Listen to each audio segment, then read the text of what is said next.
Em 2014, a humanidade destruiu a atmosfera do planeta e causou aquecimento global. Para corrigir isso, cientistas criam uma substância artificial de resfriamento, que é dispersa na atmosfera. Ela reduz o calor, mas também causa uma nova era glacial no planeta. Felizmente, um cientista genial chamado Wilford construiu um trem movido por um motor perpétuo que continuará viajando ao redor do globo. Os poucos humanos restantes no planeta agora vivem no trem, e aqueles que ousam sair imediatamente morrem congelados. Infelizmente, o sistema de classes também existe nessa pequena sociedade, e os vagões do trem são organizados de acordo. Classes superiores na frente, classes econômicas atrás e as pessoas pobres na seção traseira. 17 anos depois, os guardas trazem comida para as pessoas pobres, consistindo em blocos de proteína desagradáveis. Todos devem sentar para recebê-los, mas Curtis não se senta até que um guarda ameace atirar nele. Curtis explica ao seu amigo Edgar que contou as portas porque está planejando se infiltrar no trem. O guarda pergunta se há algum violinista experiente no grupo, e um casal idoso se voluntária, pois costumavam fazer parte da Orquestra Sinfônica de Boston. O guarda tenta levar apenas Gerald, mas Gerald se recusa a ir sem sua esposa. Isso faz com que o guarda bata na mulher e quebre sua mão antes de arrastar Gerald para longe. Depois, Curtis visita Tanya e seu filho Tim para pedir ao menino que troque blocos de proteína. Curtis corta seu novo bloco e encontra uma pequena cápsula com uma mensagem que leva para Gillian, um homem idoso com um braço só que fica ao lado de um logotipo de Wilford na parede.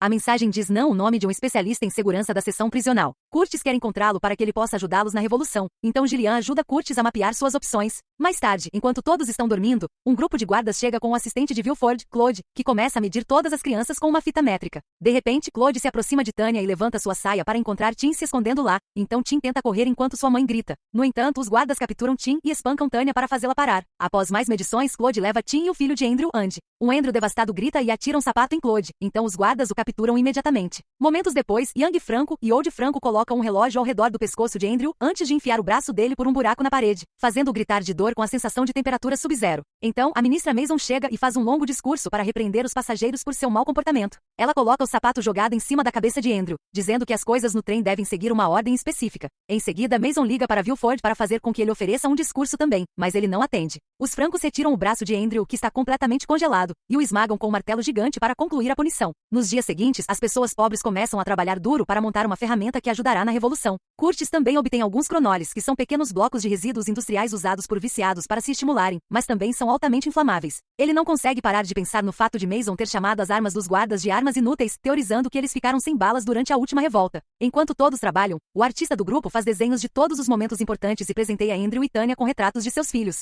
Um dia, o alarme soa de repente e todos se apressam para ficar na fila para os guardas. Seu dispositivo está pronto, então, para criar uma distração, começam a gritar em protesto pelos blocos de proteína. Um guarda agarra um homem idoso e ameaça atirar nele, então Curtis avança e coloca a arma em sua própria cabeça em vez disso.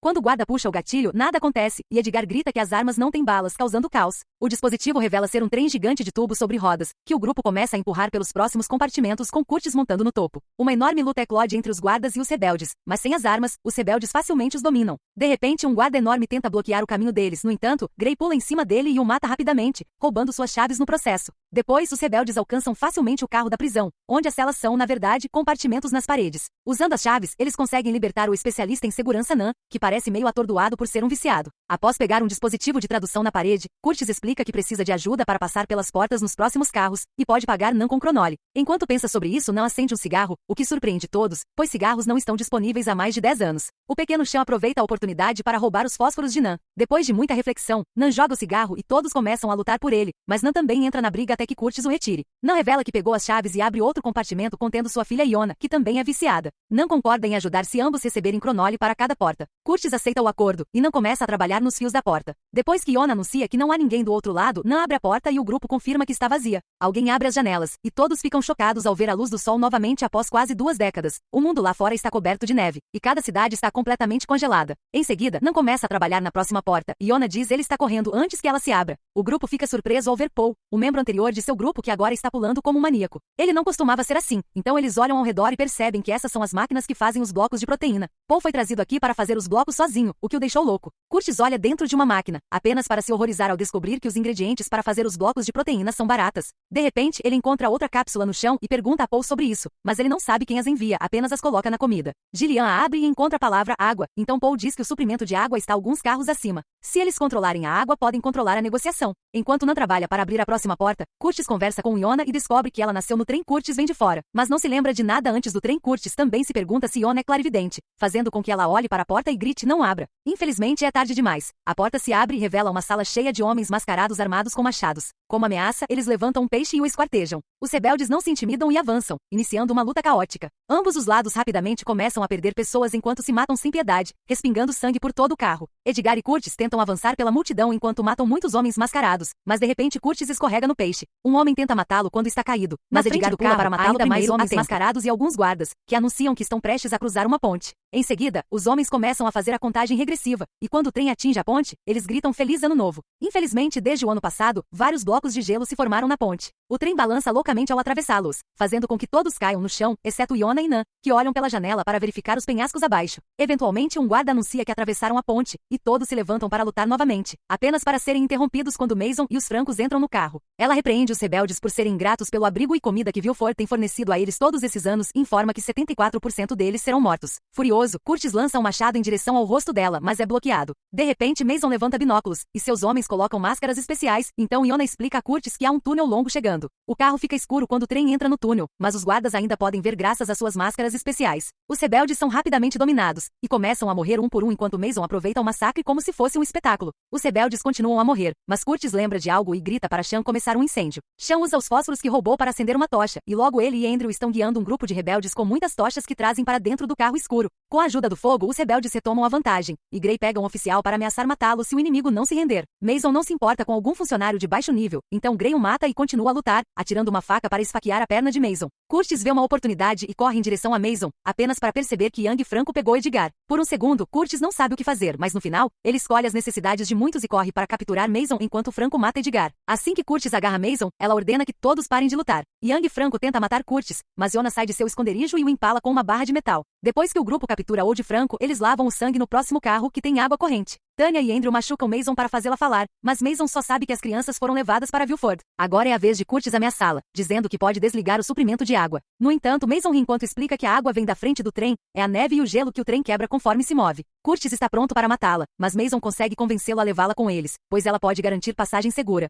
Naquela noite, o grupo decide descansar, mas Curtis e Gillian ficam acordados discutindo o próximo movimento. Gillian não gosta de quantas pessoas já morreram, então Curtis se voluntária para continuar sozinho enquanto Gillian cuida do grupo e dos prisioneiros. Depois de olhar para a cicatriz no braço de Curtis, Gillian aceita. Na manhã seguinte, Curtis parte com Andrew, Tanya, Nan, Gray e Iona, mantendo Mason sempre à frente algemada. O primeiro carro que entram é uma estufa, onde frutas e vegetais são cultivados para a classe alta. Nan dá a Iona um pouco de terra porque ela nunca tocou antes, e ela fica surpresa com as minhocas. O próximo carro é um aquário gigante, e Mason oferece ao grupo sushi. Neste trem, os peixes são comidos apenas 2 vezes por ano, porque precisam manter o equilíbrio do sistema ecológico. Mason tenta comer um pouco de sushi também, mas Curtis a impede e faz ela comer um bloco de proteína em vez disso, aproveitando a expressão dela porque ela sabe o que está nele. Depois de passar pelo açougue, encontram uma sala de aula cheia de crianças gritando. Tanya e Andrew imediatamente pedem por seus filhos usando os desenhos, mas o menino só sabe que foram levados para mais dentro do trem. A professora liga um vídeo cheio de propaganda que ensina as crianças que Villefort é seu misericordioso salvador. As crianças adoram absolutamente, torcendo até pelo líder deles. Em seguida, a professora toca um instrumento e canta uma música que ensina as crianças que vão congelar e morrer se o trem parar. Nesse momento, eles passam por um local na paisagem onde, 15 anos atrás, 7 pessoas tentaram escapar, e agora seus corpos são estátuas congeladas na neve. Em seguida, um homem entra com um carrinho cheio de ovos quentes de ano novo. Tanto as crianças quanto os rebeldes pegam ovos para comer, enquanto Gerald também aparece para tocar violino para eles. Depois que Tanya percebe o quanto Gerald mudou desde que conseguiu este emprego, Curtis encontra uma cápsula no ovo com uma mensagem que diz sangue. Quando o homem do carrinho chega a outro carro, tanto ele quanto a professora puxam armas das pilhas de ovos para começar a atirar. Todos se abaixam em busca de Cobb.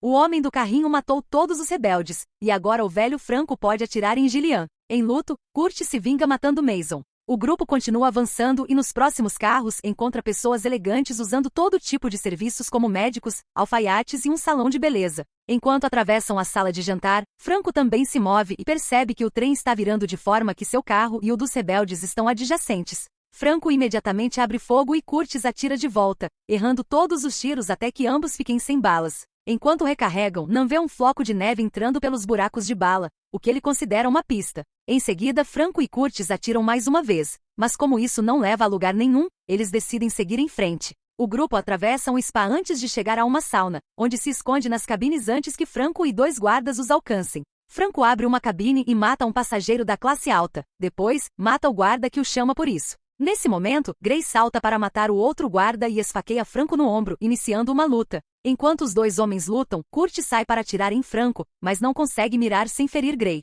Quando Franco nocauteia Gray, Curtis finalmente atira, mas Franco atira de volta e fere o braço de Curtis. Tanya tenta atacar Franco também, mas ele a derruba a tiros. Em seguida, Curtis começa a lutar com Franco mano a mano, e depois de muita luta, Franco nocauteia Curtis. Em seguida, Franco tenta esfaquear Curtis, apenas para ser interrompido por Gray. Desta vez, Franco domina rapidamente e o esfaqueia no peito, matando-o. Quando Franco abre outra cabine, encontra Nancy escondendo atrás de uma mulher, desencadeando mais uma luta. Enquanto Nan empurra Franco para baixo e começa a estrangulá-lo, Yona sai e pega a faca para matá-lo. No entanto, Nan não quer que ela mate e faz com que ele solte a faca, que é pega por um Curtis despertado, para esfaquear Franco no lado. Depois, Curtis corre para verificar Tanya, que pede para ver o desenho de Tim uma última vez antes de morrer. O grupo continua se movendo e atravessa um carro que hospeda uma festa barulhenta cheia de álcool e decadência, seguido por um carro com poços cheios de viciados. Nan e Yona aproveitam essa chance para roubar algumas peles e álcool. Em seguida, passam por um carro de computadores, e depois de cruzar uma ponte, finalmente chegam à porta do cofre de Vilford.